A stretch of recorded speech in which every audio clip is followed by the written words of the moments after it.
IPL 2024లో KKR జట్టు విజయంపై Bengal CM Mamata Banerjee emotional tweet చేశారు.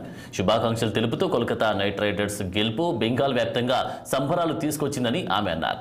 ఐపీఎల్లో రికార్డు బ్రేకింగ్ ప్రదర్శన కనపరిచిన ఆటగాళ్లతో పాటు ఇతర స్టాఫ్, ఫ్రాంచైజీ శుభాకాంక్షలు తెలియజేశారు మమతా బెనర్జీ. రాబోయే ఏళ్లలో మరిన్ని అద్భుత విజయాలు అందుకోవాలని ఆకాంక్షిస్తున్నట్లు ఎక్స్ వేదికగా ట్వీట్ చేశారు దీది.